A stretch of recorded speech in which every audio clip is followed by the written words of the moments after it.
Bonsoir et bienvenue dans ce nouveau numéro d'Explora. Je suis ici dans la serre tropicale du parc animalier de Peaugres en Ardèche. Ici, on peut observer une vingtaine d'espèces de reptiles, des plus petits aux plus grands.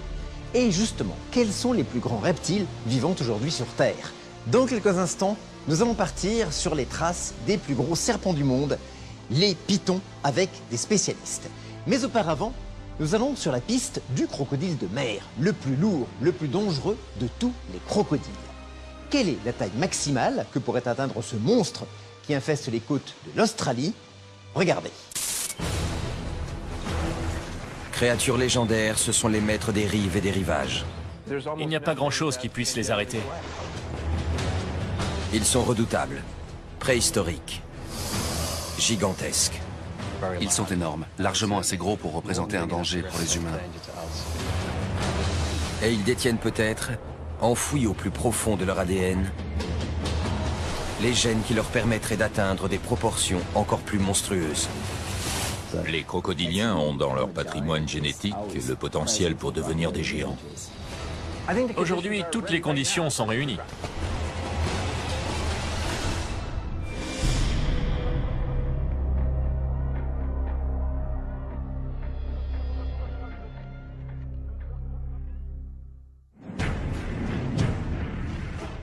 Il y a 65 millions d'années, un cataclysme anéantit la plupart des reptiles géants qui peuplent la Terre.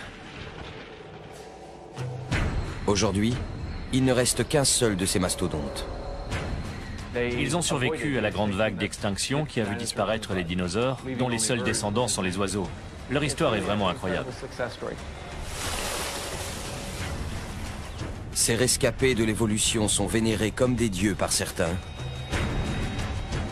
et considérés comme un véritable danger par d'autres. Ne sous-estimez jamais un crocodile dans l'eau. Si vous vous approchez trop, c'est fini pour vous.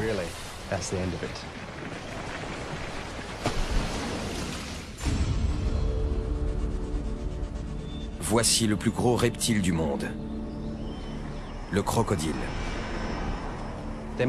Ils ne sont pas aussi longs que certains serpents géants, mais ils sont beaucoup plus lourds.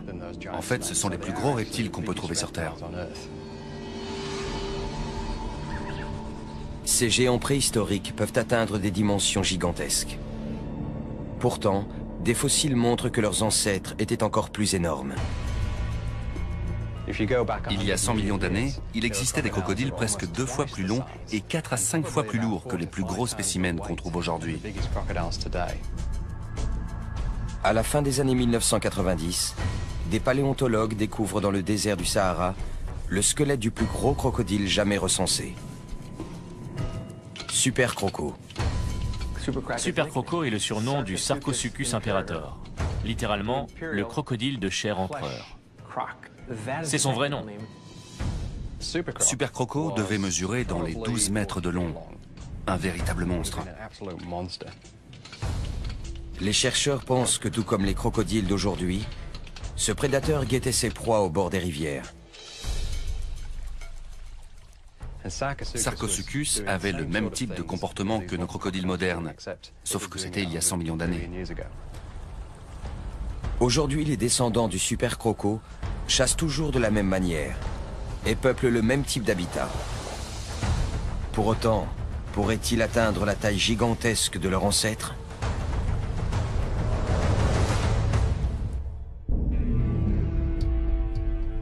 Darwin, territoire du Nord, Australie. Les crocodiles marins qui règnent sur les estuaires et les rivières amarrées de la région pourraient tout à fait devenir un jour les nouveaux super crocos. Aussi surnommés salties, ce sont les plus grands parmi les 23 espèces de crocodiliens existantes. Le plus gros spécimen jamais mesuré dépassait les 6 mètres de long. Mais la taille seule n'explique pas tout. Pour survivre aux dinosaures, les crocodiles ont dû développer un véritable arsenal.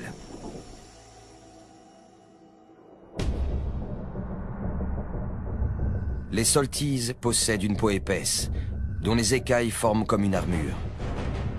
Ils sont dotés de pattes musclées, de solides mâchoires hérissées de plus de 60 dents massives et d'une queue puissante qui représente près de la moitié de leur corps. Autant de qualités qui pourraient leur permettre de devenir un jour des géants. Façonnés par des millions d'années d'évolution, les crocodiles sont programmés pour survivre. Être amputé d'un membre ne leur pose pas de problème. C'est souvent le cas chez les mâles dominants. Ces animaux sont de vrais survivants. Il n'y a pas grand-chose qui puisse les arrêter. On peut les comparer à une Ferrari. Leur corps s'est tellement amélioré au fil du temps qu'on peut dire qu'ils ont atteint une sorte de niveau optimal. Les Salties sont l'archétype du prédateur redoutable.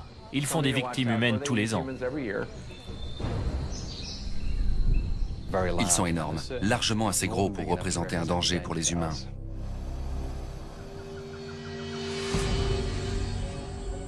Les cas d'attaques mortelles font régulièrement la une des médias. En 2009, près de Darwin, une petite fille de 11 ans disparaît alors qu'elle se baigne avec sa sœur et 2 camarades dans un marais surnommé la Jungle Noire. La police organise une battue et des hélicoptères survolent l'endroit. Le lendemain, son corps est retrouvé.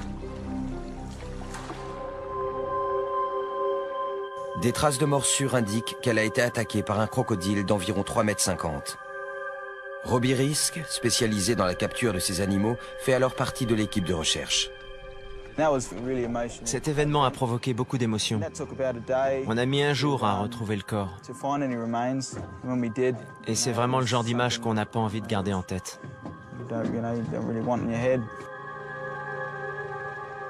Des groupes de gardes forestiers armés quadrillent la zone et installent des pièges dans toute la plaine inondable. Mais ils ne retrouveront jamais le coupable.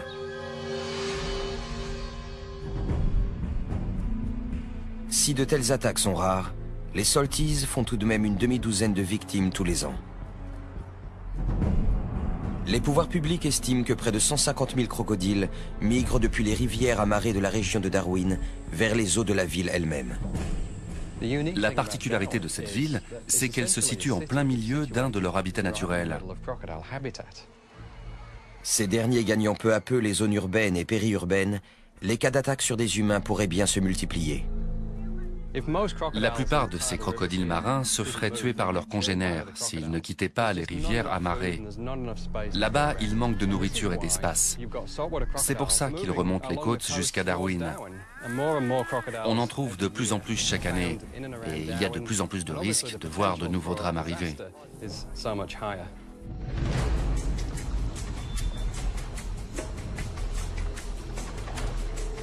Ici, le risque de tomber nez à nez avec un crocodile est omniprésent. Mais il existe un phénomène encore plus dangereux. Des individus vicieux qui attaquent délibérément.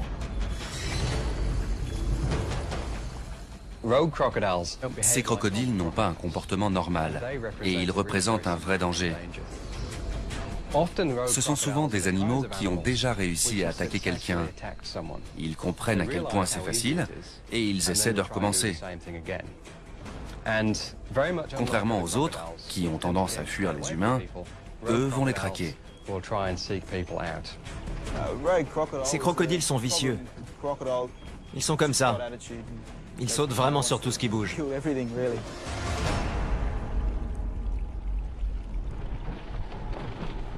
Pour réduire les risques d'attaque, les autorités de Darwin ont mis en place un programme permanent de capture.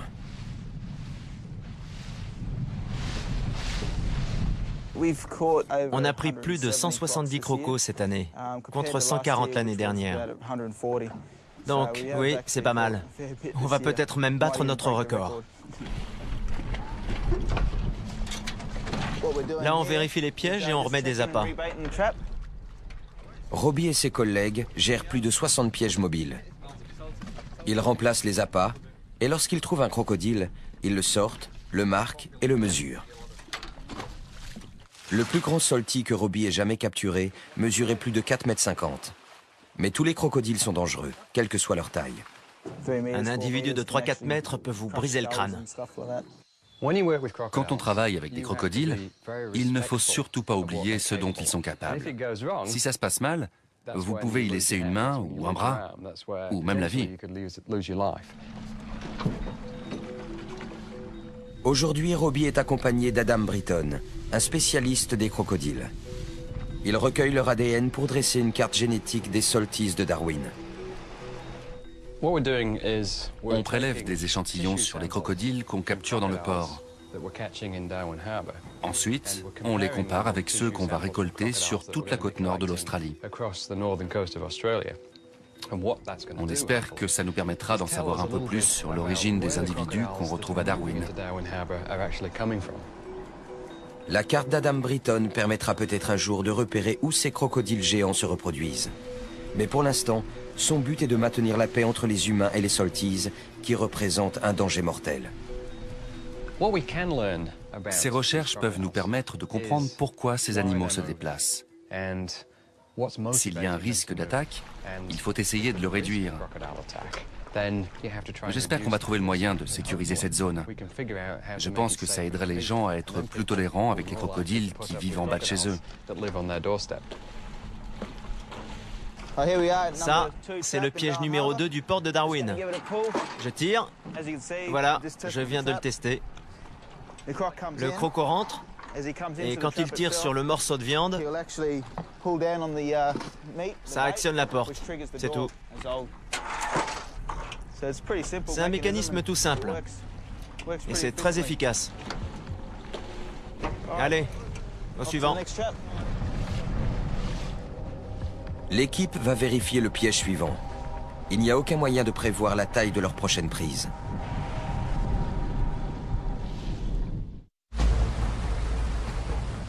La croissance des crocodiles peut se poursuivre tout au long de leur vie. C'est un autre élément à prendre en compte pour déterminer leur taille future. Lorsqu'ils atteignent leur taille maximale, la plupart des êtres vivants cessent de grandir. Mais les crocodiles, eux, n'ont pas de limite. Ce phénomène porte le nom de croissance indéterminée. En captivité, les crocodiles ne rencontrent aucune difficulté pour survivre et se nourrir. Ils ont donc une meilleure espérance de vie et peuvent devenir plus gros que leurs congénères qui vivent à l'état sauvage. Ces animaux grandissent jusqu'à leur mort. Il est donc tout à fait possible qu'ils deviennent plus gros en captivité que dans des conditions naturelles. C'est à l'Alligator Farm de Sainte-Augustine, en Floride, qu'a vécu un des plus gros crocodiles marins jamais recensés. Les responsables du parc l'avaient baptisé Gomek. Mesurant plus de 5 mètres et pesant près d'1 tonne, Gomek était devenu l'attraction principale du parc animalier, et ses repas attiraient les foules. Aujourd'hui, un autre Salty gigantesque du nom de Maximo a repris le flambeau. Il fait plus de 4,50 m et près de 550 kg. Il est très puissant.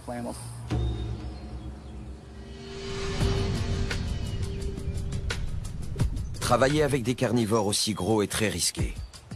Le personnel du zoo est toujours sur ses gardes. Pour lui, on est des casse-croûtes potentiels, donc il faut faire attention. Il est d'une rapidité étonnante pour un animal de cette taille. On voit sa puissance quand il saute pour attraper un rat. Ça donne vraiment pas envie de s'approcher. La taille de Maximo est sans doute ce qui attire le public.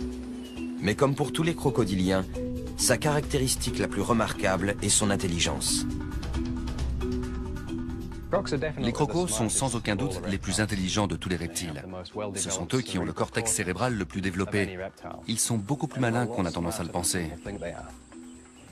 Les crocodiles ont un cerveau de reptile, c'est-à-dire de la taille d'une noix. Pourtant, ils sont extrêmement futés. Ils peuvent faire des choses assez spectaculaires. À l'état sauvage, les crocos sont à l'affût du moindre détail. Ils savent analyser leur environnement et adapter leur comportement.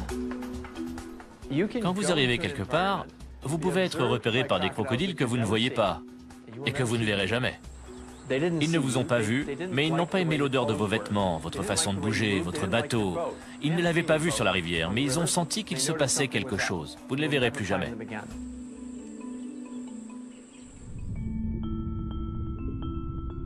Ils sont également capables d'utiliser une certaine forme de mémoire.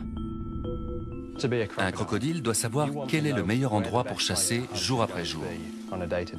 Il ne peut pas se permettre d'agir au hasard. Il doit se souvenir et apprendre. En captivité, certains crocodiliens, comme Bomber, semblent capables de mener des raisonnements. Quand on lui touche le museau, il ouvre la gueule. Et si on jette de la nourriture, il la referme aussitôt. D'une certaine manière, il comprend que c'est ce qu'on attend de lui. La première fois, il va faire le tour parfaitement. La fois d'après, il va reculer de 5 cm. La fois suivante de 10 cm et ainsi de suite. On dirait qu'il essaie de nous attirer vers l'eau jusqu'à ce qu'on tombe dedans. Et je ne peux pas imaginer ce qu'il ferait ensuite.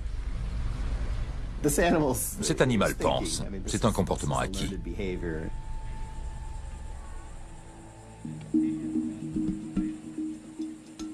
Ces survivants d'un autre âge ne sont donc pas uniquement mus par leur instinct. Et c'est aussi le cas de Maximo. Il a appris à faire son numéro pour le spectacle. Et maintenant, il sait quelle heure il est. Donc si on vient sur la plateforme à 15 h, il commence à faire son tour. Il n'a vraiment pas mis longtemps à comprendre. On l'a habitué à un signal de 3 coups. Si par hasard on fait la même chose en marchant sur le ponton, il réagit. Il est beaucoup plus intelligent qu'on ne le pense. Énorme, malin, puissant et toujours en pleine croissance, à tout juste 40 ans, Maximo mesure 4,50 m pour 550 kg et peut encore grandir pendant plusieurs décennies. Jusqu'où ira-t-il? Seul le temps le dira.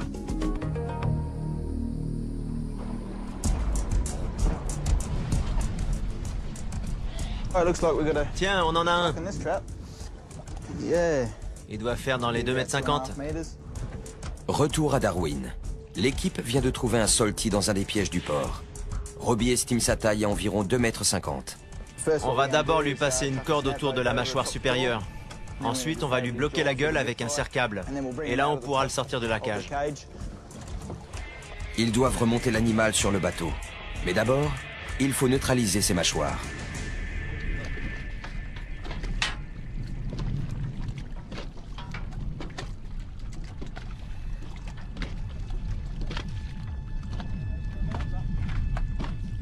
Pour lui faire ouvrir la gueule, on lui touche le museau.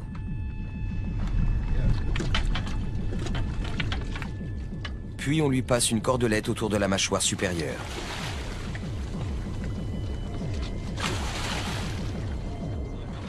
Mais le nœud reste coincé entre les dents de l'animal.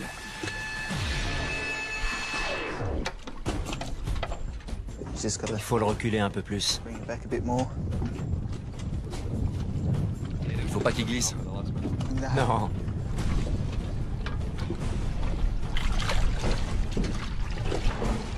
Ils réussissent enfin à faire passer la boucle au-delà des dents et à la positionner autour de la mâchoire. Maintenant, je vais monter sur le piège et lui bloquer les mâchoires avec un serre-câble. Le but est de ne pas avoir à trop s'approcher du croco. Moins il y a d'interaction entre lui et nous, moins il y a de risque de se blesser.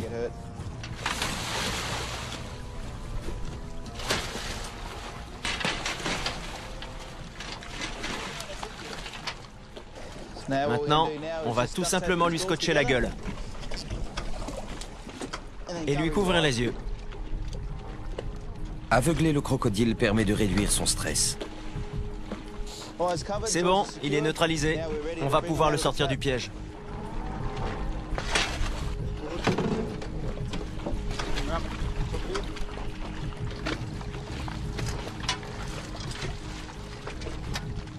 J'attache aussi ses pattes arrière, là où il a le plus de force.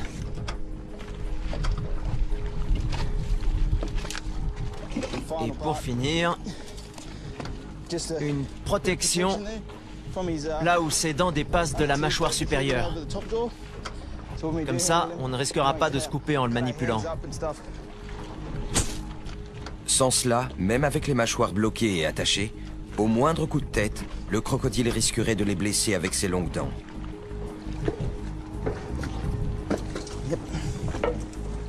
Voilà un salty sauvage de moins dans le port. Robbie et son équipe l'embarquent. Superbe. Une fois le croco bien attaché, les hommes réinstallent le piège, y mettent un nouvel appât et continuent leur inspection.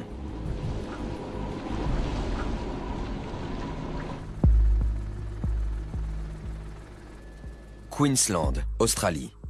Près de la ville de Cooktown, certains craignent que les populations de crocodiles, et donc les attaques, ne soient en train d'augmenter. En 2005, un spécimen de près de 4 mètres a tiré un pêcheur de son canoë avant de le tuer. Les gardes forestiers ont réussi à identifier l'animal et l'ont abattu. Plus récemment, en 2008, un homme de 62 ans était parti relever ses casiers à crabes sur les rives de l'Endeavour River. Ne le voyant pas revenir, sa femme a appelé les secours. Une fois sur place, ceux-ci ont trouvé des traces indiquant que quelqu'un avait été traîné sur la berge. Les recherches menées dans toute la zone ont ensuite permis de retrouver une des sandales et la montre du mari. Ce n'est que des semaines plus tard que l'on a découvert les restes de l'homme dans l'estomac d'un crocodile de 4,20 m. Selon les experts, ces attaques sont des accidents isolés, mais certains riverains s'inquiètent. Si les crocodiles continuent à coloniser des zones habitées, il est inévitable que de tels drames se reproduisent.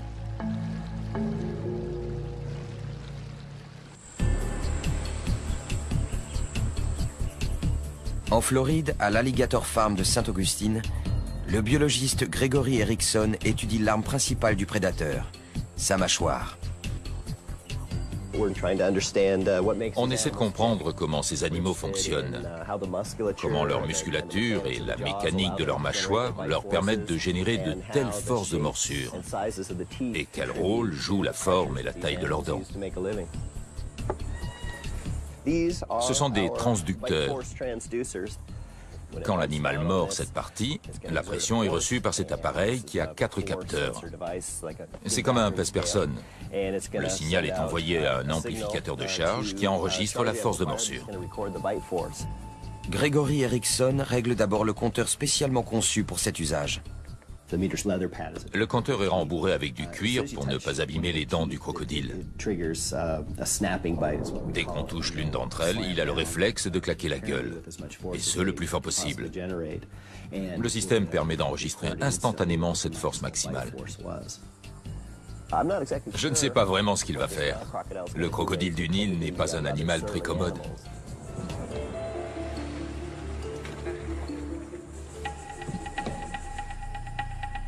Gregory Erickson entre dans l'enclos avec Kevin Torregrossa, le responsable des reptiles, et un autre employé du parc.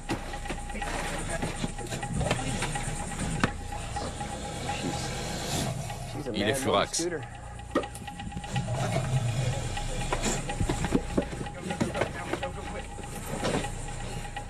Le crocodile se défend. Il se défile et s'en mêle dans la corde. C'est bon ?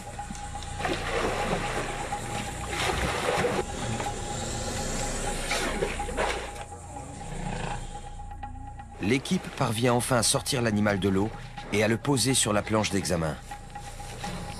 On va l'attacher. Pendant que je lui appuie sur les mâchoires, tu vas aller lui maintenir sur la planche avec la perche. Et on va aller lui scotcher.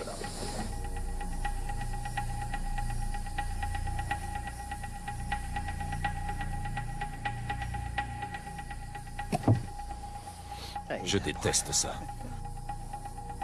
Un morceau de bois bloque les mâchoires de l'animal pour l'empêcher de les refermer.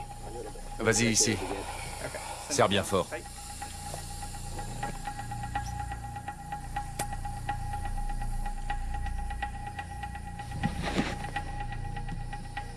Je vais utiliser de la résine. C'est quasiment la même matière que celle que votre dentiste utilise dans son cabinet. Avec les empreintes, je vais reproduire les dents les plus proéminentes de ce crocodile. Ne faites pas ça. Pas avec votre croco. Ni même votre chien. Avant de relever la force de morsure, Gregory Erickson prend des empreintes dentaires. En faisant des modelages, on peut ensuite faire des moules, puis des répliques. À partir de là, on peut calculer la pression qui s'exerce au bout des dents. Mais on ne sait vraiment pas comment elle fonctionne. C'est ce qu'on essaie de découvrir.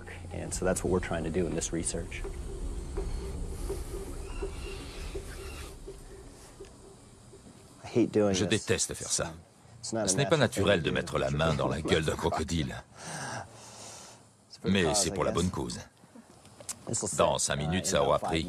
Donc on va très vite pouvoir libérer cet animal et le remettre à l'eau.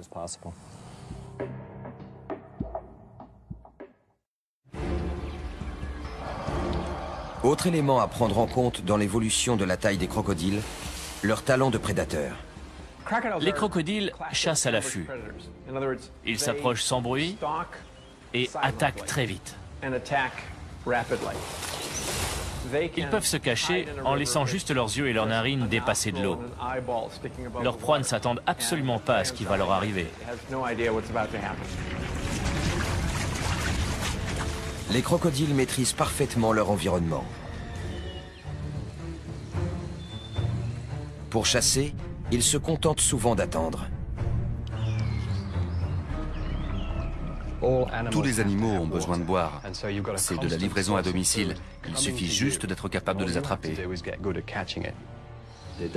Peu importe qui s'approche du bord. Les crocodiles s'en fichent tant que ça se mange. Seuls leurs yeux, leurs oreilles et leurs narines dépassent de l'eau.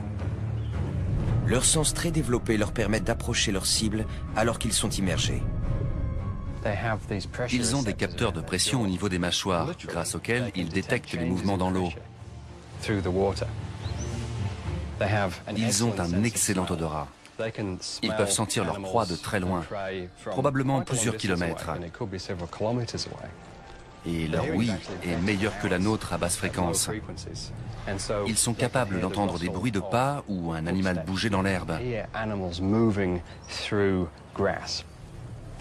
Idem pour la vue. Ils perçoivent toutes les couleurs et ils ont une très bonne vision nocturne.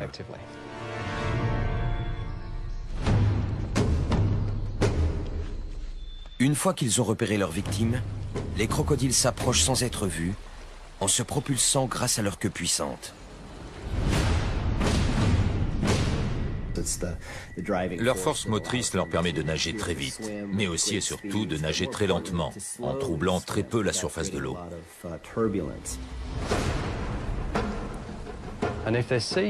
Quand ils voient un animal sur la berge, ils nagent sous l'eau un moment pour s'approcher.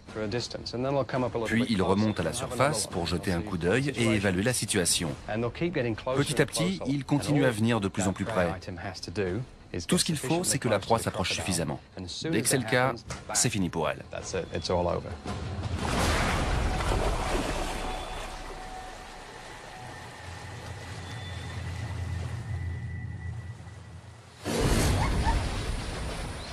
Les crocodiles attaquent par surprise. Ils saisissent leur victime avec une force herculéenne et la tirent dans l'eau pour la noyer. Parfois, ils entament une sorte de danse de mort. Parfois, les crocodiles se mettent à tourner sur eux-mêmes pour désorienter leur proie. Ils peuvent la démembrer comme ça. Dans ce cas, elle meurt d'hémorragie. Mais dans l'idéal, ils essaient de la noyer. Dès ce moment-là, leur repas est assuré. Une fois l'animal mort, les crocodiles le mettent en pièces. Ils donnent des coups de tête pour le déchiqueter. Ces animaux sont de véritables montagnes de muscles, avec juste ce qu'il faut de souplesse, notamment au niveau du cou. Leur armure s'interrompt à cet endroit-là, ce qui leur permet d'écarteler littéralement leur proie.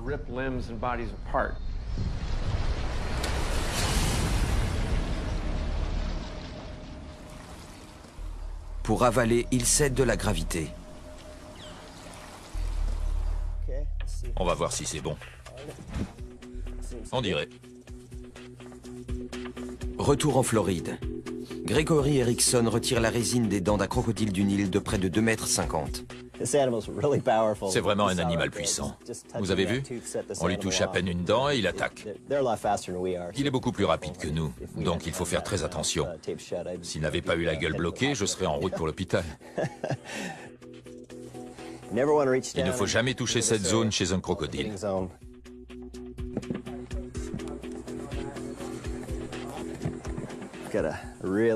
Voilà un très beau moulage des dents molariformes. On va les emporter au labo et fabriquer des répliques.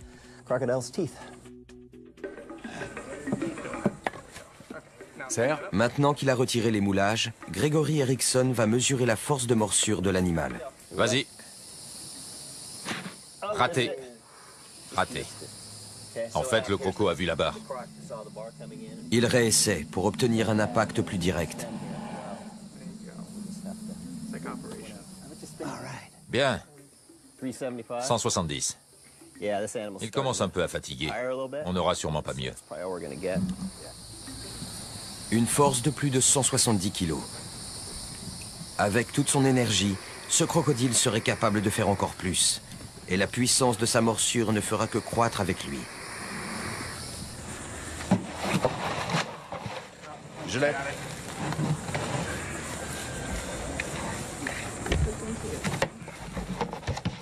Laisse-le partir.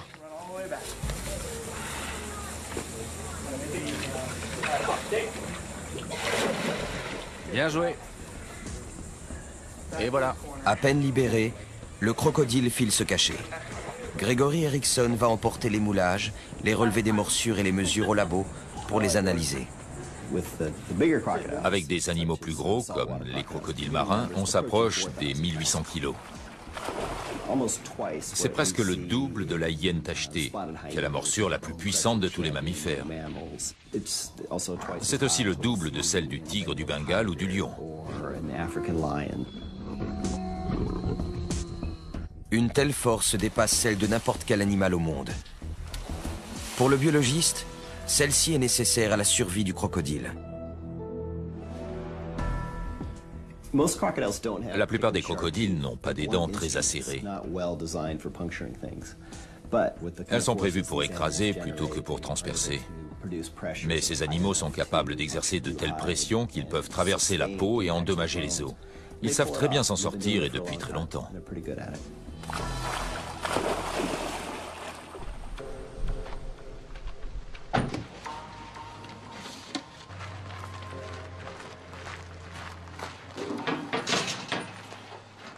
Retour à Darwin.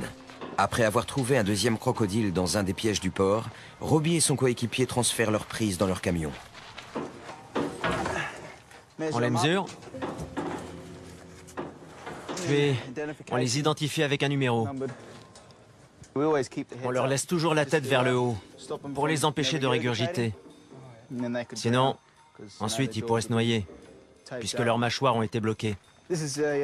On a une fiche, on en transmet un exemplaire à la ferme, et on garde l'autre. Dessus, on note le sexe de l'animal, et comment on l'a capturé. Sa taille aussi. C'est la ferme à qui on les donne qui va décider de leur avenir.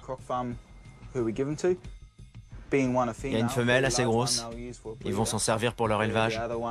L'autre est un mâle, ils vont sûrement utiliser sa peau ou sa viande. Et voilà, 2 de moins dans le port, c'est bien. Je suis content qu'on les ait eus, et il y en a encore plein à capturer.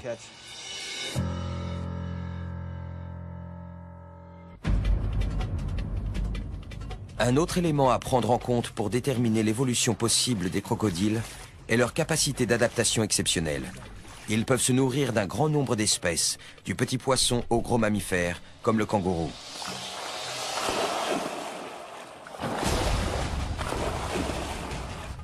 Ils peuvent manger des coquillages, des crustacés et même des insectes.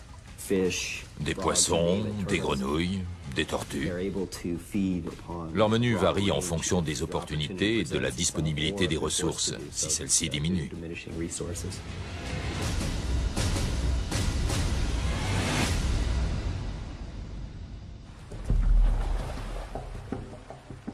Les crocodiles peuvent aussi s'adapter à leur environnement, surtout s'ils repèrent une source de nourriture abondante. Quand un crocodile voit une occasion de chasser, il va revenir le lendemain.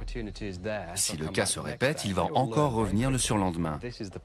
Il va très vite retenir que c'est l'endroit où aller pour avoir une bonne chance de manger. Mais il y a mieux. Ces animaux sont capables de se repérer dans le temps. Par exemple, ils vont intégrer que telle espèce de poisson fait sa migration en septembre, ou telle espèce de mammifère en avril, et que c'est donc le meilleur moment pour les chasser. 15 jours avant, vous pouvez être certain de les voir eux-mêmes commencer à migrer vers la zone concernée. En l'absence de nourriture, les crocodiles peuvent passer des mois sans manger. Et quand ils rompent enfin leur jeûne, ils utilisent leur énergie de la manière la plus efficace possible en la consacrant à leur croissance. Cette formidable capacité d'adaptation leur a permis de survivre quand d'autres espèces se sont éteintes. Aujourd'hui, ce sont les derniers vrais gros reptiles existants sur Terre. Mais récemment, la mise au jour de fossiles a montré que par le passé, des crocodiles encore plus gros ont existé. Dans les années 1990, le paléontologue Paul Sereno et son équipe de chercheurs ont réalisé la découverte de toute une vie. Le Sarcosuchus imperator. Super croco. Il y a une quinzaine d'années, je suis allé dans le Sahara. C'était une expédition passionnante et très difficile à mener. C'était comme ouvrir la boîte de Pandore des dinosaures. Mais la vraie découverte, ça a été celle des crocodiles. Le tout premier os que j'ai trouvé appartenait à Super Croco. Ensuite, on a trouvé son crâne. Imaginez, tomber sur un crâne de plus d'1,80 m, plus grand que vous quand vous vous allongez à côté, et comprendre que c'est celui d'un crocodile. C'était incroyable. On n'en revenait pas.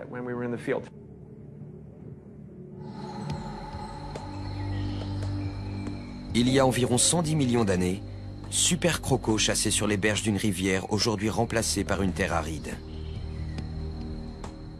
Super Croco était le prédateur ultime pour la chasse à l'affût. Il avait des mâchoires d'une puissance incroyable et des dents comme des poignards, comme des crochets. Il n'était pas conçu pour manger du poisson, mais des dinosaures. Cette créature était capable de traîner un dinosaure dans l'eau, de le noyer et de le mettre en pièces. Et sa queue était comme le tronc d'un séquoia, tellement grosse qu'on n'aurait pas pu en faire le tour avec les bras.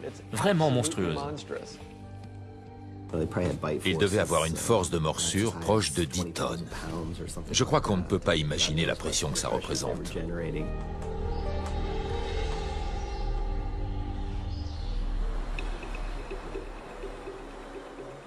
Dans son laboratoire de l'université de Chicago, Paul Sereno n'en finit pas de s'émerveiller devant le crâne fossilisé de Super Croco.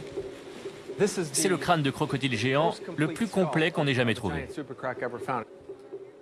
Il fait 1,80 m de long et pèse plus de 300 kg. Voilà l'arrière, et là ce sont les deux orbites. Elles sont un peu proéminentes. Ça c'est le museau avec cette grande ouverture pour les narines. Cet animal était un véritable arsenal de dents. Voilà la racine, et la partie foncée c'est la couronne, celle qui dépassait. C'était une dent de remplacement, donc elle était principalement à l'intérieur de la gencive. Quand on la place dans le crâne, on s'aperçoit que le museau était littéralement hérissé de dents. Il y en avait tout le long, de chaque côté. Elles étaient remplacées dès qu'elles étaient cassées ou usées. Rien qu'à partir de ça, on en sait beaucoup sur ce qu'il mangeait. Et ce n'était pas du poisson.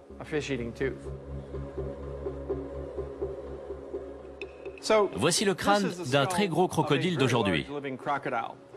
Il doit faire dans les 60 cm de long pour un animal de 5 mètres, 5 mètres 50. Il est vraiment dérisoire à côté du crâne de Super Croco. Mais les deux sont très similaires.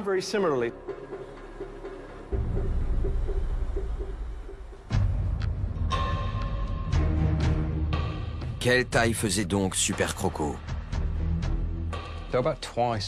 Il devait faire environ 2 fois la taille des plus gros crocodiles marins, et sûrement 10 fois leur poids. On pense qu'à l'âge adulte, Super Croco devait mesurer dans les 12 mètres de long, soit la taille d'un bus. Quant à son poids, je dirais dans les 8 tonnes. Le plus gros crocodile à avoir jamais vécu sur Terre.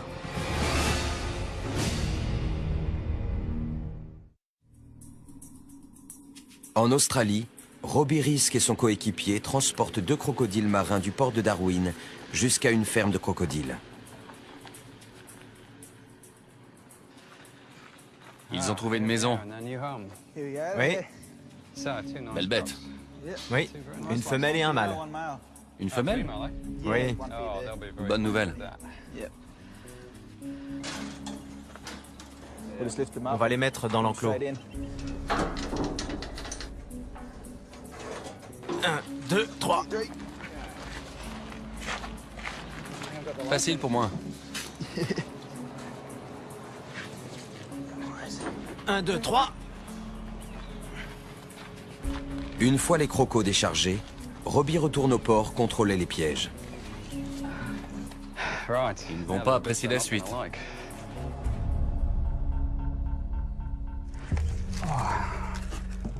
On y va. Je vais prélever un échantillon sur ce crocodile. Adam Britton espère trouver le matériel génétique nécessaire pour compléter sa carte de la population des crocodiles de Darwin. Même là, dans le cartilage, il y a du tissu génétique. Je vais utiliser une de ces aiguilles à biopsie pour prélever un petit morceau que je mettrai dans un flacon. Ensuite, on analysera le tissu pour voir si on peut déterminer d'où vient ce crocodile. C'est la première fois que je fais ça.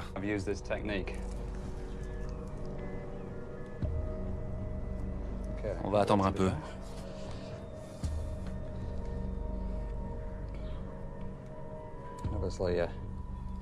Bien sûr, ça doit piquer un peu, mais les crocodiles, ils ont la peau dure. Ça doit leur faire comme une piqûre de vaccin. Voilà l'échantillon. J'ai juste fait un trou dans la scutelle. Ce n'est vraiment que du tissu conjonctif, mais on peut en tirer des informations génétiques. Je le range.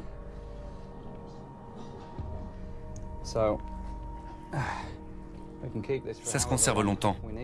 Je vais l'envoyer au labo avec d'autres échantillons. On va sûrement apprendre des choses très utiles. Les recherches d'Adam Britton lui permettront peut-être de découvrir où les crocodiles marins de Darwin se reproduisent, pourquoi ils migrent et comment leur nouveau biotope pourrait favoriser leur croissance.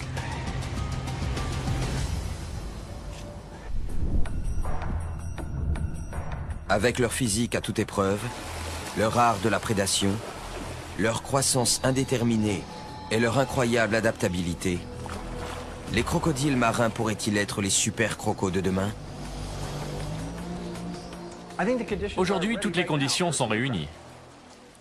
Un climat chaud et un réseau fluvial suffisamment important pourraient abriter un crocodile géant. La température est un paramètre favorable. Ces animaux ont un métabolisme lent, mais si le climat se réchauffe, ils mangeront beaucoup plus et ça favorisera leur croissance. Des températures en hausse et des proies plus grosses pourraient donner des crocodiles encore plus gros. Si des proies de grande taille viennent près des rivières, il est possible et même probable que des crocodiles géants réapparaissent. Mais d'après les experts, l'élément essentiel pour devenir un super croco, c'est une longue adolescence. La croissance des super crocos ne commençait à ralentir que vers l'âge de 35 ou 40 ans. De nos jours, c'est entre 12 et 15 ans que ce ralentissement intervient. Les crocodiles géants atteignaient leur maturité très tard et vivaient beaucoup plus longtemps. Comment faisait-il pour atteindre 12 mètres de long? Est-ce qu'il grandissait plus vite ou sur une période plus longue? Réponse B. Ces géants grandissaient à un rythme similaire à celui des crocodiles d'aujourd'hui. Ils n'allaient pas forcément plus vite, mais leur adolescence durait plus longtemps.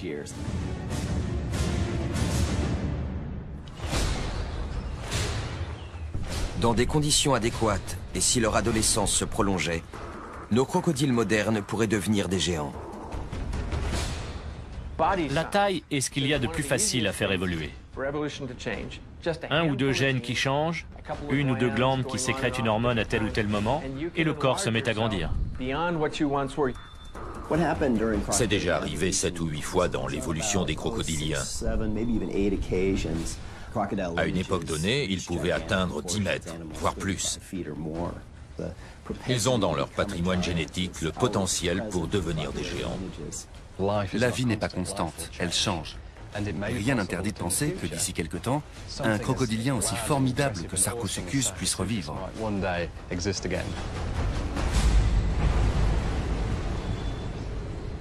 Alors, quelle est la limite? Si le crocodile marin atteint un jour la taille du super croco, Ce monstre mesurera plus de 12 mètres et pèsera 7 tonnes.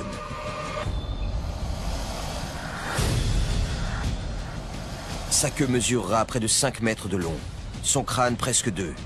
Ses mâchoires hérissées de dents longues comme des pieux pourront exercer une pression de plus de 9 tonnes.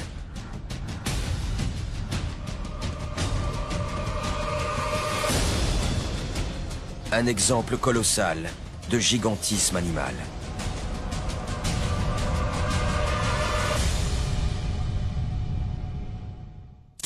Quel monstre! Espérons que le crocodile de mer n'atteigne jamais cette taille. Aujourd'hui, l'espèce n'est pas menacée, elle est même protégée. Il en existe 200 000 à 300 000 individus en Asie du Sud-Est, qui constituent bien sûr, malheureusement, une menace permanente pour les pêcheurs et les baigneurs. La soirée continue avec un autre animal très impressionnant, le python.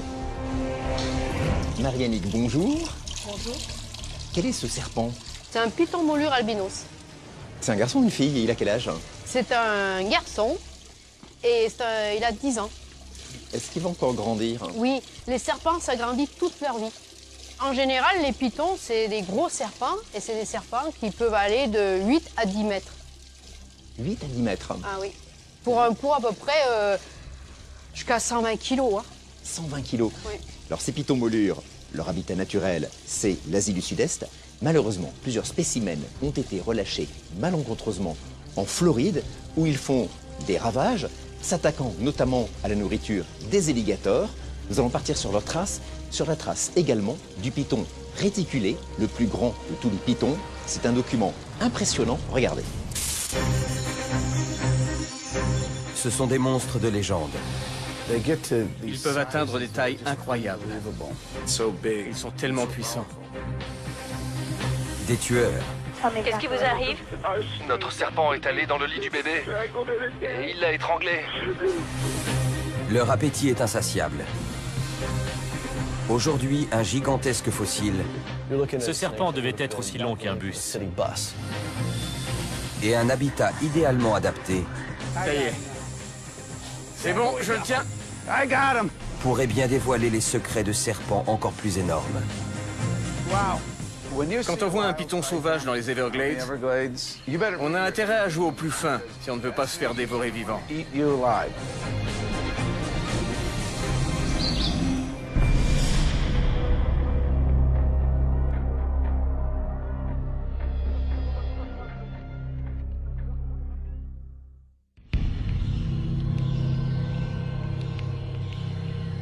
Les anciens mythes évoquent des serpents géants, parfois capables d'engloutir un homme tout entier. Aujourd'hui, un reptile titanesque donne vie aux légendes. Ce redoutable prédateur est doté de puissants muscles constricteurs, d'une langue fourchue servant à traquer ses proies, et de dents incurvées conçues pour se planter solidement dans la chair. C'est l'un des plus grands reptiles carnivores de la planète. Le python.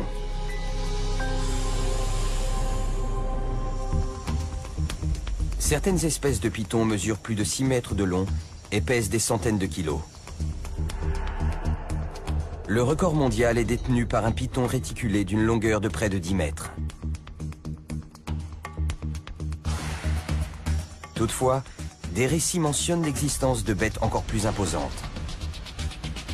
En Indonésie, en 2003, un serpent fait la une des journaux.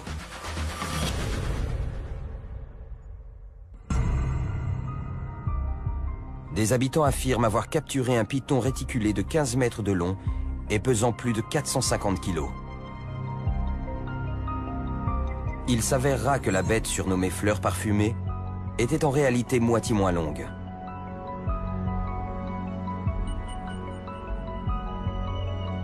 Beaucoup cependant s'interrogent. Verra-t-on réellement un jour un python de 15 mètres ramper sur la surface de la Terre? L'animal lui-même nous fournit des éléments de réponse.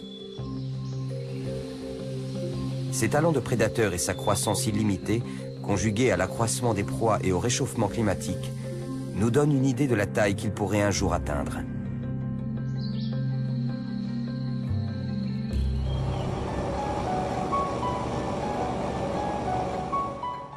Nous sommes en Floride, dans les Everglades. Ici, au cœur de la plus grande région subtropicale des États-Unis, vit l'un des serpents les plus massifs de la planète, le python molure. Ce serpent originaire d'Asie est une espèce invasive dont la population se multiplie dans cette zone. Dans cette région, le nombre de pythons molures est estimé à 150 000 individus. Ces serpents se développent en chassant les espèces indigènes. C'est un environnement formidable. C'est quasiment le cadre de vie idéal pour qu'un gros serpent se développe. Il y a plein de proies et la chasse est très fructueuse du fait de l'absence de prédateurs. Ici, il arrive que les pythons atteignent une taille supérieure à celle qu'on observe communément chez ce type de python.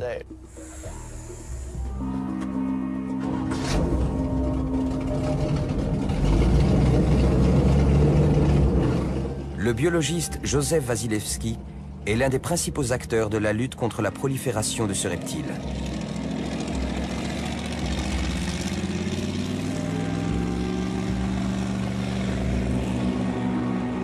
Il traque et capture en toute légalité les pythons, puis les relâche après avoir collecté des données essentielles sur leur localisation et leur taille.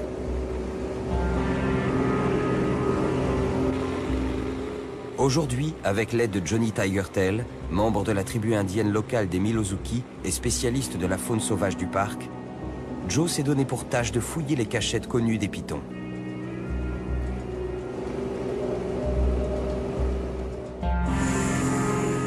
Les plus grandes prises de Joe dépassaient les 3,50 m.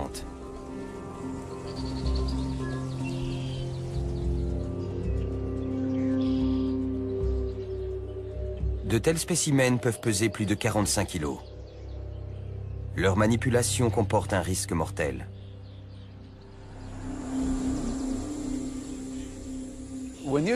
Quand on voit un python sauvage dans les Everglades, on a intérêt à jouer au plus fin si on ne veut pas se faire dévorer vivant. Le serpent va chercher à mordre toutes les parties du corps qu'il peut atteindre. Et bien entendu, plus il est gros, plus il peut vous mordre haut. Et plus il est puissant, plus la morsure risque d'être grave.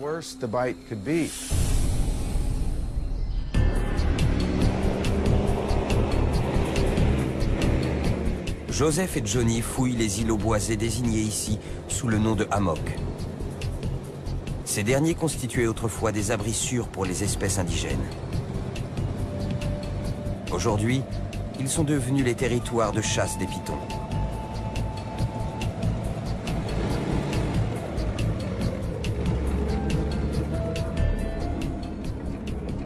Un jour comme aujourd'hui, où l'eau est haute, ça ne m'étonnerait pas d'en voir un perché dans les arbres. Ouais. D'ailleurs, c'est là qu'on les a repérés, tout au bout de ces grosses branches. Ils mangent aussi beaucoup d'oiseaux, et je parie que c'est là que les oiseaux nichent. Absolument. Le risque, c'est qu'ils pénètrent dans une colonie et qu'ils les massacrent. Il n'y aurait pas un îlot surélevé là-bas? Si. Ici, il y a 2 traces qui ont l'air intéressantes. Pour débusquer les pythons, Joe n'hésite pas à entrer dans l'eau, au risque de se faire attaquer par un alligator ou un serpent. Il y a une bête qui est passée là. Plus il s'éloigne, plus il lui sera difficile de sortir rapidement de l'eau. Là. Ça peut être un serpent.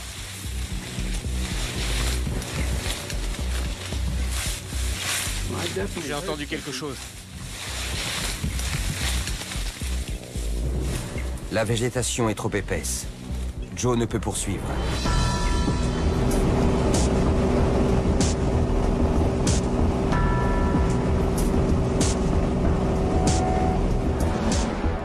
Alors que midi approche, les chances de trouver un python diminuent. Lorsque le soleil est au zénith, les serpents restent souvent invisibles. Je vais aller plus au sud, parcourir certaines routes et faire 2-3 choses. Mais on reste en contact. Ok. Les pythons hantent les hammocks et les voies navigables des Everglades. Mais ils s'aventurent également dans les canaux et sur les routes. On est dans une zone qui se trouve à environ une trentaine de kilomètres au sud de Miami. C'est la frontière entre les Everglades et la zone urbaine. Attendez une minute. J'ai vu un truc sur la route que je ne vois plus maintenant. Beaucoup de pitons ont été observés dans cette zone et je sais que beaucoup d'entre eux ont été surpris en train de traverser cette route.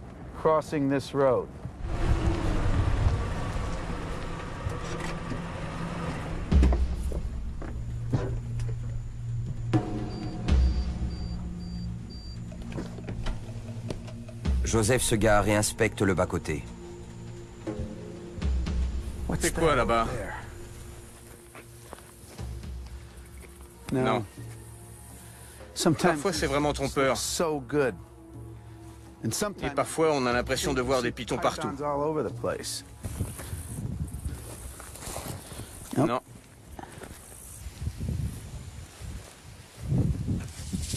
Il y en a un!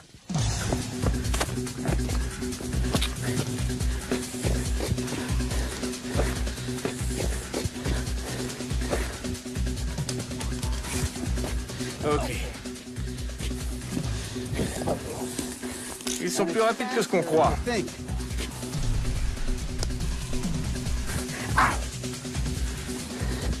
Il faut le maintenir dans un endroit dégagé. Voilà. On le tient. Presque.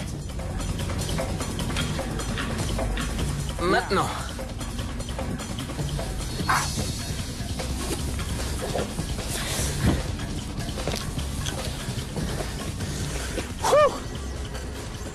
Allez. Et voilà, je le tiens. Waouh. Je vais souffler. Une minute. Je suis content. C'est pas... C'est pas tous les jours qu'on attrape un python de 3 mètres sur la route. Ils ont 4 rangées de dents en haut et 2 en bas. Les dents sont recourbées vers l'intérieur. Et quand on se fait mordre, ça fait mal, je peux vous le dire. Il a arraché un petit bout de mon jean. Et cette fois, je ne crois pas qu'il ait atteint ma jambe. J'ai de la chance.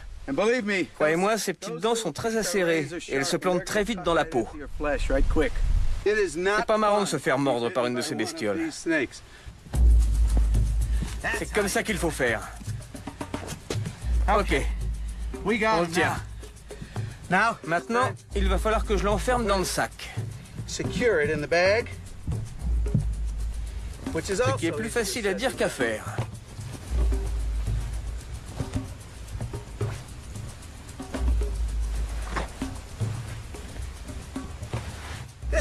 C'est la meilleure façon, la façon la plus humaine de transporter des reptiles. Ils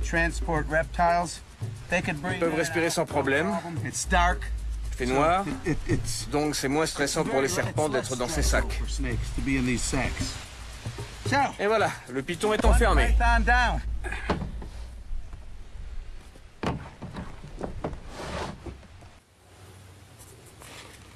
Joseph note le lieu de la capture et estime la taille du reptile. Approximativement 3 mètres. Puis il reprend la route à la recherche d'un spécimen encore plus gros. Pour bon nombre de gens, la prolifération de ces super prédateurs est inquiétante. Pour d'autres, c'est un avertissement. Les pitons molures ne se sont pas introduits tout seuls dans la région. D'après certains experts, ces envahisseurs sont d'anciens animaux de compagnie. Le python molure est devenu très populaire dans les années 90 parce qu'il y a eu des mutations génétiques. Il y a eu des albinos, maintenant il y en a des verts, et certains n'ont pas de motif. Les gens aiment les élever du fait de cette variété de couleurs. Certains propriétaires dépassés ont vu leurs minuscules serpents se transformer en un immense reptile qu'ils sont devenus incapables de gérer. Les gens relâchent ces pitons pas seulement à cause de leur taille, mais aussi parce que les choses ont changé. Au début, le python était une nouveauté. On le considérait comme un bon animal de compagnie. Mais plus maintenant. Les animaleries n'en veulent plus, les zoos non plus. C'est pas juste pour le serpent, ni pour l'environnement, ni pour les gens. Il est presque certain que les animaux relâchés ont contribué au problème actuel. Toutefois, une poignée d'animaux échappés pourrait également être à l'origine de l'invasion. À la fin du mois d'août 1992, l'ouragan Andrew balaie le sud de la Floride. Des vents de force 5 détruisent plusieurs centres d'élevage. D'innombrables espèces exotiques s'échappent, y compris des pitons molures. Ces serpents retournent rapidement à l'état sauvage et se lancent à la recherche de nourriture. La plupart s'installent dans les Everglades, où les animaux sauvages abondent. Mais certains vivent à proximité des zones résidentielles, chassant les proies les plus vulnérables des banlieues. Il arrive qu'ils emportent des animaux domestiques, chiens, chats, poulets, ce genre d'animaux. Il y a des proies plus facilement accessibles pour eux dans ces secteurs. À de rares occasions, les pitons s'en prennent également aux hommes. En juillet 2009, à Oxford, en Floride, un drame montre à quel point l'instinct est puissant, même chez un animal de compagnie. Dans cette modeste maison de banlieue, alors qu'une petite fille de 2 ans dort, le python molure de la famille s'échappe de sa cage. Le reptile, long de 2,5 mètres, se glisse dans le lit de la fillette, s'enroule autour d'elle et l'étouffe. Dites-moi exactement ce qui s'est passé. On a un python molure qui fait dans les 3,50 mètres. Cette nuit, il est sorti de sa cage. Il est allé dans le lit de notre enfant et il l'a étouffé.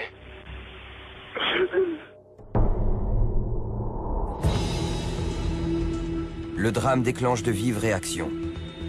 Les hommes politiques et les citoyens concernés lancent un appel d'urgence. Les autorités multiplient les efforts pour régler le problème du python domestique et éradiquer les populations sauvages. Pourtant, ces prédateurs venus d'ailleurs continuent de se propager et semblent bien partis pour rester. Ce sont des champions de la survie. Tout ce qu'ils doivent savoir pour survivre est programmé dans leur cerveau à l'instant même où l'œuf éclot. La survie est programmée dès le tout premier jour. Une femelle peut pondre une centaine d'œufs en une seule saison de ponte. En à peine 1 an, les petits multiplient leur taille par plus de 4. Lorsqu'ils atteignent environ 2 mètres, ces carnivores voraces sont de véritables machines à manger. Ils chassent presque tous les animaux vivants, des oiseaux blessés aux reptiles, en passant par des mammifères aussi gros que des cerfs. Ils mangent absolument tout ce qu'ils trouvent.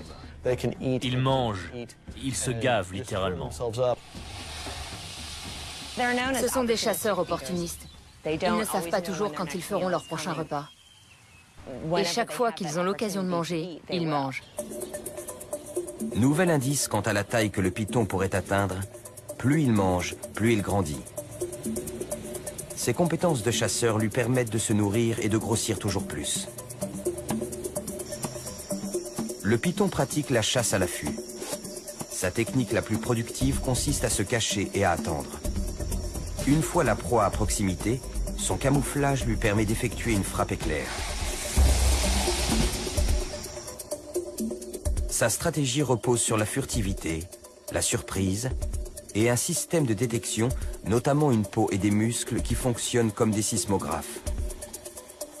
Ils sentent les vibrations. Quand une proie potentielle approche, elle déclenche instantanément ce mécanisme.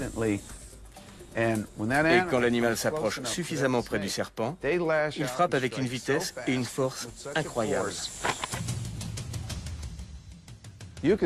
Vous pouvez filmer toute la journée, mais il faut revoir la séquence au ralenti si vous voulez réellement voir le serpent saisir sa proie.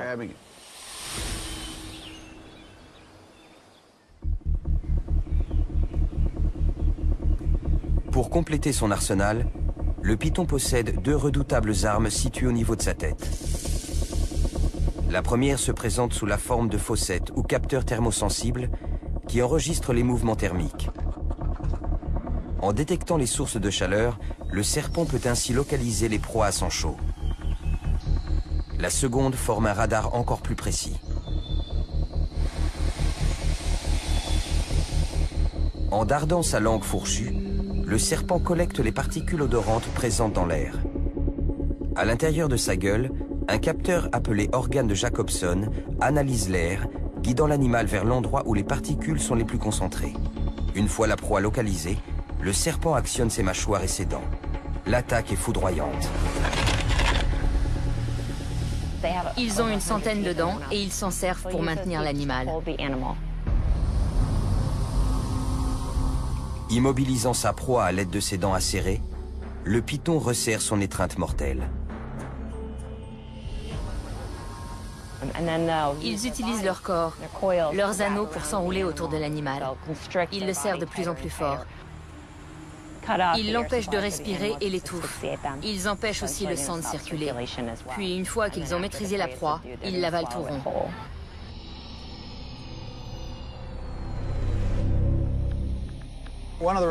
Une des adaptations les plus remarquables chez le python, c'est sa mâchoire articulée qui lui permet d'avaler de grosses proies. Les serpents ne mâchent pas leur nourriture, ils gobent leur proie. Ses mâchoires inférieures et supérieures sont reliées par des ligaments élastiques qui lui permettent d'ouvrir sa gueule selon un angle de 180 degrés. Les os de la mâchoire inférieure se séparent et le serpent fait descendre progressivement la proie par un long effort de déglutition. Ce python peut avaler des proies 3 fois plus grosses que le diamètre de son corps. Une fois que l'animal est en bonne partie rentré dans sa gueule, il contracte ses muscles et le pousse vers son estomac, où se déroule tout le processus de digestion.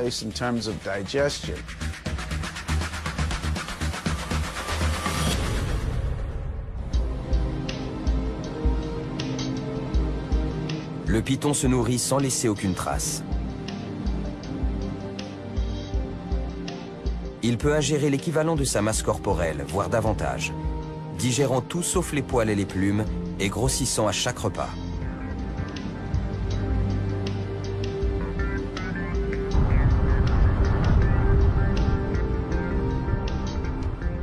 Sur les routes désertes bordant le parc national des Everglades, Joseph est reparti sur les traces du python molure.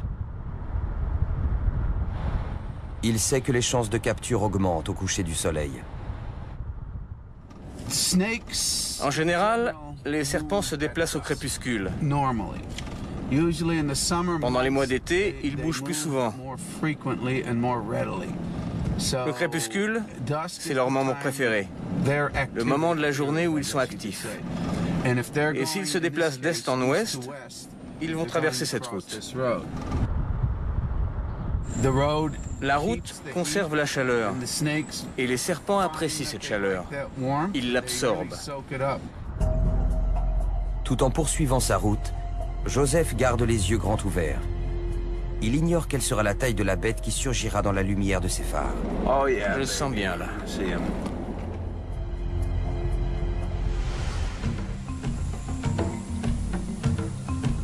La plupart des êtres vivants, y compris les hommes, s'arrêtent de grandir passé un certain âge.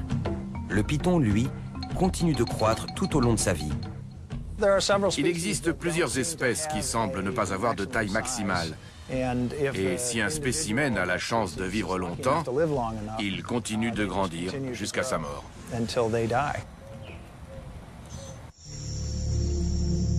Connu sous le nom de croissance indéterminée, ce phénomène constitue un autre indice quant à la taille que le python pourrait bien atteindre. À l'état sauvage, il peut vivre jusqu'à 25 ans, grossissant d'année en année. En captivité, il peut vivre plus de 30 ans et atteindre une taille encore plus imposante.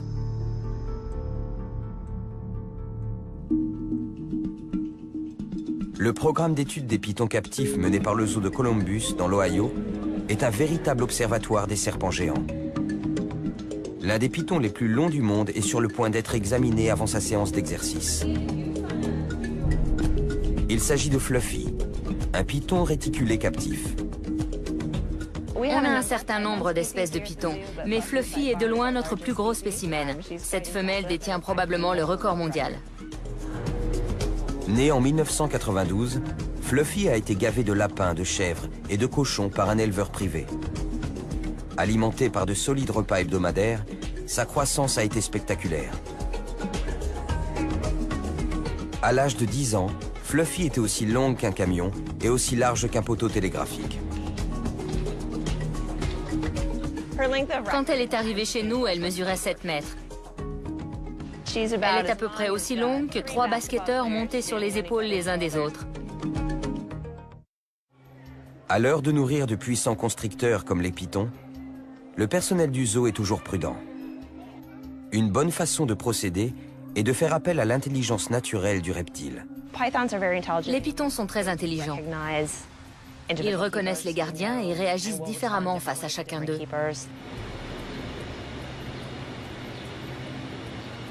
On utilise un certain nombre de signaux quand on travaille avec Fluffy. Quand on doit nettoyer son enclos ou changer l'eau du bassin, on essaie de le faire en priorité le matin. Elle a l'habitude que ces activités se fassent à une certaine heure de la journée. Et c'est généralement l'après-midi qu'on essaie de la nourrir.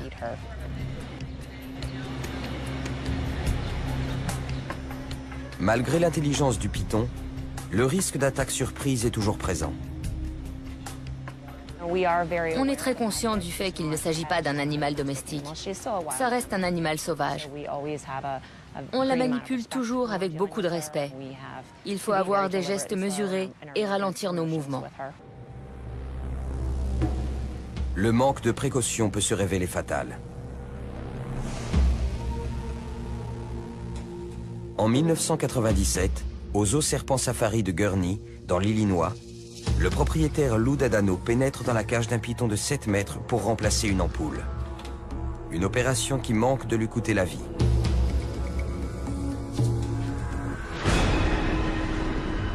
Un grand prédateur frappe, s'agrippant à sa jambe et s'enroulant autour de son torse. Atrocement comprimé, son cœur cesse de battre. Mais juste à temps, son collègue et une équipe médicale d'urgence parviennent à le libérer et à le réanimer.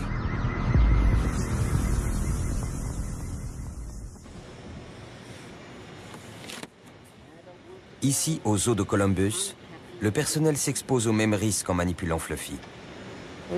Les gardiens travaillent toujours par équipe de 2. Pour des raisons de sécurité, il y a toujours une équipe de 3 personnes prêtes à intervenir chaque fois qu'on travaille avec cet animal, ce qu'on fait quotidiennement. Et quand on fait une séance d'exercice avec elle, il y a toujours au minimum 8 personnes qui nous prêtent main forte. En dehors des séances de nourrissage étroitement surveillées, Fluffy sort faire de l'exercice. Comme ses repas sont réguliers, elle n'a pas très envie de bouger. Donc on lui fait faire de l'exercice régulièrement, parce qu'on a peur qu'elle ne bouge pas assez.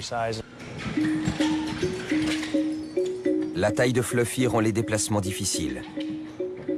Sa force fait d'elle un animal dangereux. Sous sa peau écailleuse, ses muscles puissants courent sur toute la longueur de son corps. Quand on la porte, on sent tous les muscles de son corps qui se plaquent contre nous, qui nous poussent. On les sent bouger d'un flanc à l'autre alors qu'elle essaie de reproduire les mouvements de reptation. Ses muscles sont très puissants et pourraient facilement nous soulever de terre quand on la manipule.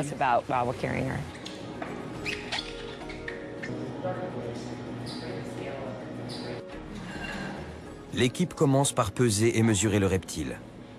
Alors, combien ? 99 kg 400. Presque 100 kilos. À l'aide d'une ficelle et d'un mètre, l'équipe va maintenant tenter d'évaluer sa longueur. Quand on les mesure, c'est très difficile d'obtenir une valeur exacte sans les anesthésier, parce qu'ils ont des muscles très puissants et qu'ils bougent sans arrêt. Elle ne va pas se tenir tranquille exprès pour nous.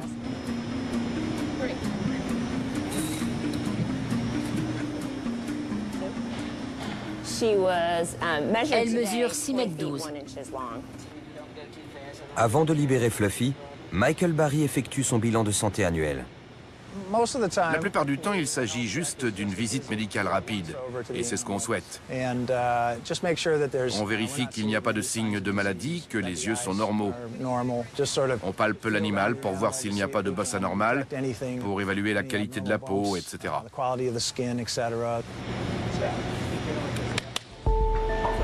Tout va bien. Enfin, l'équipe lâche Fluffy dans l'enclos des éléphants. C'est un grand espace. Elle peut bouger. C'est aussi l'occasion pour elle d'apprendre. Il y a de nouvelles odeurs. Ce n'est pas tous les jours qu'elle sent l'odeur d'un éléphant. Donc ça lui fait quelque chose à découvrir. Plus on lui fait faire de l'exercice, mieux c'est. C'est bon pour elle et pour son cœur, comme ça l'est pour nous. À tout juste 18 ans, Fluffy mesure plus de 6 mètres. En captivité, elle peut continuer à se développer pendant 10 ans, voire davantage, jusqu'à battre le record de taille mondiale. Pour l'heure, le personnel du zoo ne peut qu'essayer de deviner la taille qu'elle atteindra un jour.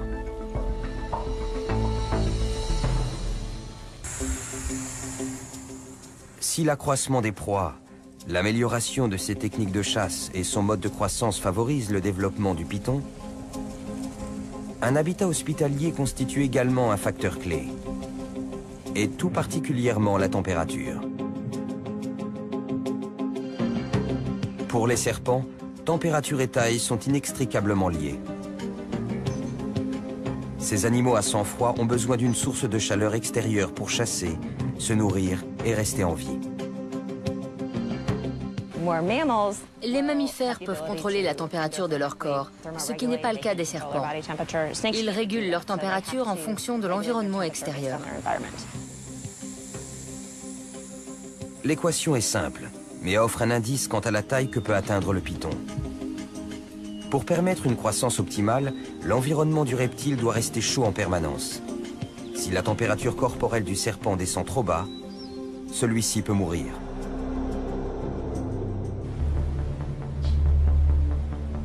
Le python molure prospère dans un environnement aquatique. Si les pythons de petite taille sont de gros grimpeurs et préfèrent souvent s'abriter dans les arbres, les gros pythons, eux, affectionnent l'eau qui leur permet d'accéder rapidement à la proie suivante. Imaginez un animal de 100 kilos, sans bras et sans jambes. Pour se déplacer, ce n'est pas une mince affaire. Donc beaucoup de gros pythons apprécient l'eau, ça les rend plus légers. Ils peuvent aller du point A au point B plus vite et en faisant moins d'efforts.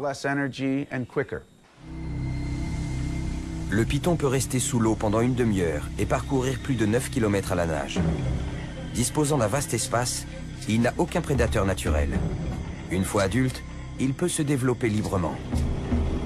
Le python molure va même parfois jusqu'à s'attaquer au reptile le plus puissant des Everglades,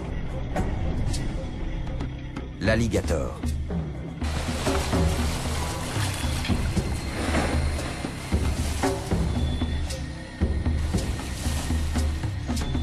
Comme le révèle cette séquence, l'alligator est probablement le seul animal capable de repousser les assauts d'un python.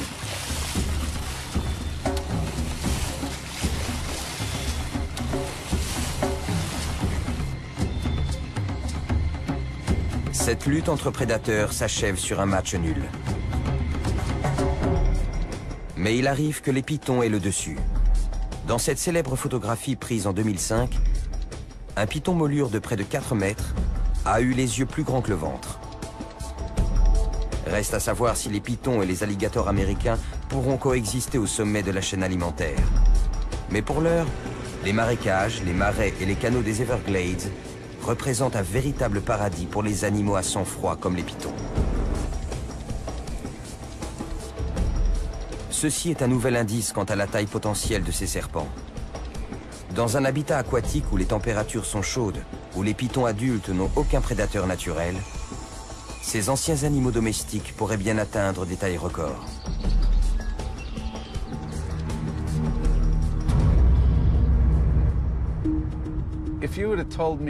Si vous m'aviez dit il y a seulement 10 ans, je vous emmène chercher des pythons sur la route, je vous aurais pris pour un fou. Et voilà où j'en suis aujourd'hui. Croyez-moi, un serpent de 3,50 m qui traverse la route, c'est le spectacle le plus étonnant que vous ayez jamais vu.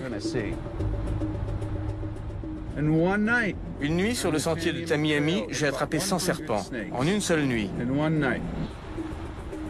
Ah, je vois des choses bouger.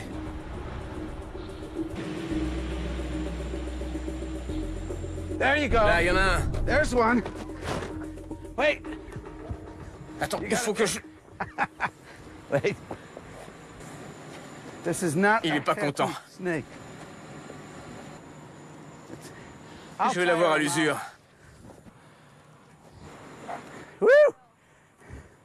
Attends une minute.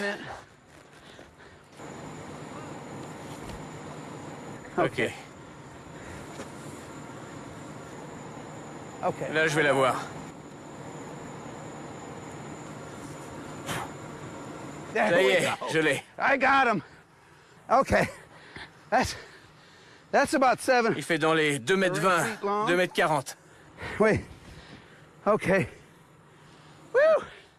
Let me Attendez, get my je sors mon sac. Wow.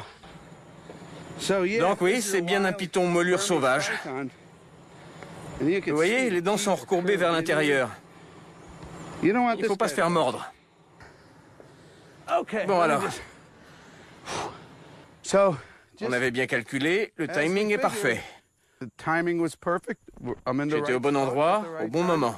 Le serpent était au rendez-vous. Maintenant, il faut que je fasse le relevé des coordonnées GPS pour nos archives.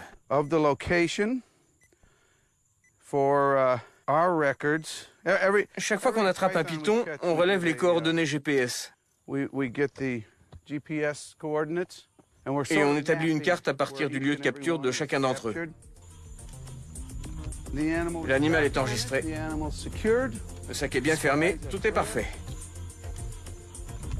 Je crois qu'il est plus proche des 2,40 m. J'en ai déjà attrapé qui faisait plus de 4 mètres. Celui-là, quand il mord, ça doit faire mal. Heureusement, j'y ai échappé.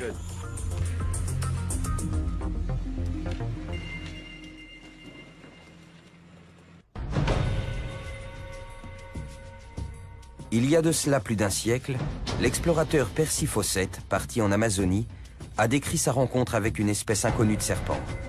Il affirmait que la tête mesurait près de 19 mètres de long. Des récits modernes évoquent des serpents de taille colossale. Toutefois, en l'absence de preuves, ces histoires étaient jusqu'à présent restées du domaine de la légende.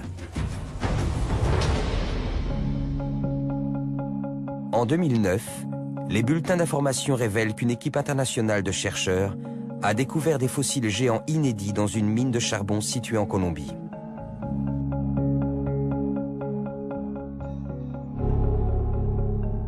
Ces vestiges préhistoriques sont ceux du serpent le plus gigantesque qui ait jamais existé à la surface de la Terre.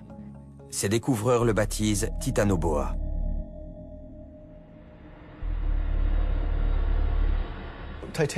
Titanoboa est un boa constrictor géant qui vivait en Amérique du Sud il y a environ 60 millions d'années. À cette époque, le climat était bien plus chaud et ça a favorisé l'émergence d'un serpent géant. Titanoboa était un véritable titan. Il faisait dans les 12-13 mètres de long, soit environ la longueur d'un bus. Ce reptile mesurait plus de 12 mètres et pesait plus d'une tonne. Cette remarquable découverte change radicalement nos références en matière de taille de serpent. Il devait peser dans les 1100-1200 kilos, soit à peu près autant qu'un bison. Cet animal devait tout dominer dans son environnement. Il était extrêmement puissant. Titanoboa est venu chambouler nos repères. C'est le plus grand serpent connu. Mais après avoir découvert un tel reptile, on peut se demander si on ne va pas en trouver d'autres encore plus gros. Titanoboa, c'est seulement une découverte dans une localité. Et il y a tellement de choses qu'on ignore sur le registre fossile des serpents et des lézards. On croit aujourd'hui qu'on ne trouvera pas plus gros. Mais n'est-ce pas une erreur? On affirme que c'est le plus grand serpent qui puisse exister et qui sait, dans quelques années, on trouvera peut-être un serpent de 15 ou 16 mètres. Les pythons actuels sont plus petits que Titanoboa. Pourtant, en présence de conditions favorables, il n'est guère difficile d'imaginer d'immenses serpents à l'affût dans les Everglades.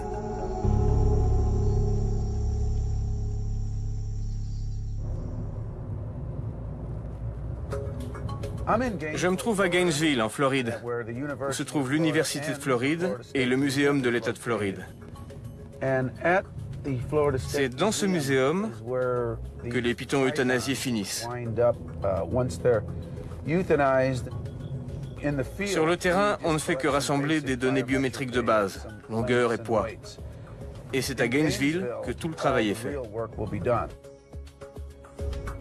Quelques jours après sa chasse au python, le biologiste Joseph Wasilewski a rendez-vous avec l'herpétologue Kenneth Crisco. Ensemble, ils vont procéder à une nécropsie, l'équivalent d'une autopsie pour les serpents. En disséquant l'un des pythons qu'il a capturé, Joe va pouvoir analyser son régime alimentaire et déterminer ce qui favorise sa croissance. Salut, ça va? Ouais, et toi? Ouais. Vas-y. Salut Kat. Salut. On apporte le python.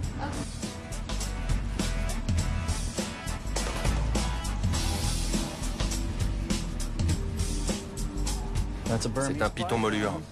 Beau serpent. Il est pas mal du tout. Aidés de l'assistance de Kenneth, les deux hommes déplient le reptile. Mesurons d'abord la longueur museau-cloaque. Une telle mesure permet d'évaluer sa catégorie de taille et d'estimer son âge. On a donc 220 cm entre le museau et le cloaque. Tu retiens? Donc 220 cm. Et combien fait la queue? Environ 33 cm pour la queue. Donc 220 plus 33, ça fait plus de 2,50 m en tout. Joli serpent. Ce spécimen de 2,50 m est un jeune adulte, tout juste assez âgé et assez gros pour se reproduire. On va commencer par pratiquer une incision là. Voilà. On descend le long des écailles ventrales. Puis on va ouvrir le corps pour examiner le contenu stomacal. Chez le python molure, pour qu'un nouveau-né se transforme en adulte et atteigne une taille respectable, il faut qu'il ingurgite des centaines, voire des milliers de proies. Il y a beaucoup de tissu adipeux. Pour un jeune adulte, il est plutôt en bonne santé. Là, c'est le foie. En dessous, la matière spongieuse, là, c'est le poumon.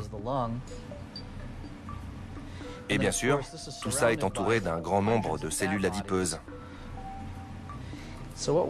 Maintenant, on va donc essayer de séparer ces cellules adipeuses des organes en procédant très soigneusement. Ça va nous permettre d'accéder directement à l'estomac et à l'intestin. Les voilà. Ah ouais. Attention, ne te coupe pas. Jolie ton incision. Tu peux essayer de presser pour faire sortir ce qu'il y a dedans? Oh, regardez. C'est quoi ce truc? Un os? Une plume ou... On dirait une plume. Qu'est-ce que t'en dis? Regarde ça. Sachant que le python vient du parc national des Everglades, c'est probablement un échassier. Et bien sûr, tous les échassiers sont des espèces protégées. Ça a un impact? Absolument. Quand on pense au nombre d'animaux qu'un serpent aussi gros doit consommer, rien que pour atteindre cette taille, ce n'est pas une bonne nouvelle. À l'intérieur de l'estomac du python, l'équipe découvre une plume appartenant à une espèce protégée. Celle-ci est conservée pour analyse. Chez ce spécimen, la plupart des proies ont déjà été digérées, mais Kenneth Crisco trouve souvent de nombreux animaux plus grands. Comme le montrent ces photos, en disséquant d'autres pythons, le chercheur a découvert des animaux entiers. Comme cette aigrette relativement intacte, présente dans le tube digestif d'un gros spécimen. Plus les scientifiques étudient ces prédateurs surprenants, y compris les géants préhistoriques comme Titanoboa, plus ils découvrent d'indices sur la taille qu'ils seraient susceptibles d'atteindre. Si de gigantesques serpents constricteurs vivaient autrefois sur la Terre, verra-t-on un jour ressurgir un serpent géant? Combien mesurera-t-il?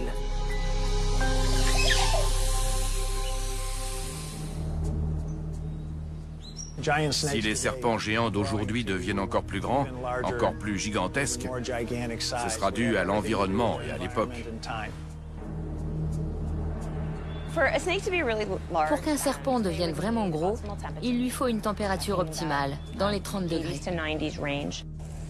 Vous prenez de grosses proies, vous veillez à ce qu'elles soient abondantes, et vous placez l'animal dans un environnement très chaud. Réchauffement climatique. Abondance de grosses proies. Techniques de chasse affûtées. Croissance indéterminée et habitat hospitalier. Autant de facteurs qui favorisent la croissance du python et pourraient bien un jour faire naître un véritable monstre de légende. On risque de voir des pythons géants apparaître un jour dans les Everglades. Certains se demandent si un immense serpent ne s'y trouverait pas déjà. Vous savez, le monde est plus petit qu'il ne l'était il y a un siècle. La plupart des terres ont été explorées, mais pas toutes. Je suis allé à certains endroits où l'homme civilisé nous met les pieds. Un serpent géant s'y trouve peut-être. Quelle taille ce serpent atteindra-t-il?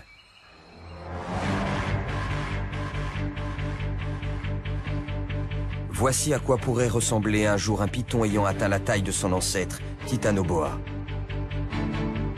Une bête rampante de la taille d'un bus de ramassage scolaire. Mesurant près de 13 mètres et pesant plus de 1100 kilos. Un dos arrivant à hauteur des hanches d'un homme. Un corps plus large qu'une porte. Des mâchoires béantes. Tel pourrait être le python de demain.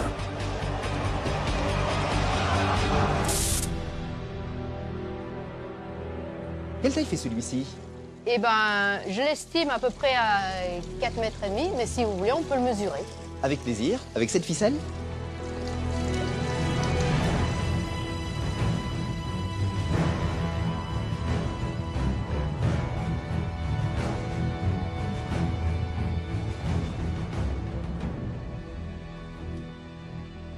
« 4,48 m. Impressionnant. C'est très intéressant parce que le jour qu'on voudra le capturer, il faudra mettre une personne par mètre pour pouvoir le maîtriser. Sinon, on ne pourra jamais le maîtriser. Ça veut dire qu'un mètre de serpent égale la force d'un homme? À peu près, oui. Est-ce que vous considérez que, même en captivité, un python comme celui-ci reste un animal dangereux? Oui. Pour moi, c'est un animal qui est autant dangereux qu'une vipère, qu'un crotale, qu'un naja. Pour la bonne raison, c'est que ce sont des animaux qui sont quand même rapides, les pythons, et qui, en position de frappe, peuvent vous faire des bonds de 2 à 3 mètres. Ils vont se détendre et faire un bond soudain de 2 à 3 voilà. mètres. Ah oui, donc il faut prendre des précautions. Mais vous avez déjà été attaqué par un python? Oui. Et alors? Alors moi, j'ai eu le réflexe de l'attraper derrière le cou. Et au moment que je l'ai attrapé derrière le cou et que je l'ai relevé la moitié du corps de l'eau, il s'est enroulé avec le reste du corps, donc la queue, les jambes. Et j'ai resté comme ça, j'ai pas bougé. Et j'ai attendu. Et puis au bout d'un moment, ils ouvrent un peu pour prendre la respiration et pour en prendre un peu plus. D'accord. Et à ce moment-là, j'ai essayé de me dégager la main. Et quand j'ai me dégagé la main, donc l'autre, elle tenait toujours la tête, je suis dégagée. Et avec l'autre main, je me suis déroulé doucement une jambe, après une autre jambe, et après, je l'ai un peu jeté, peut-être violemment là, pour pouvoir ressortir. Waouh! Merci beaucoup, Marie-Annick. Moi, j'ai eu suffisamment d'émotions pour aujourd'hui. Explora, c'est terminé. On se retrouve bientôt pour d'autres découvertes.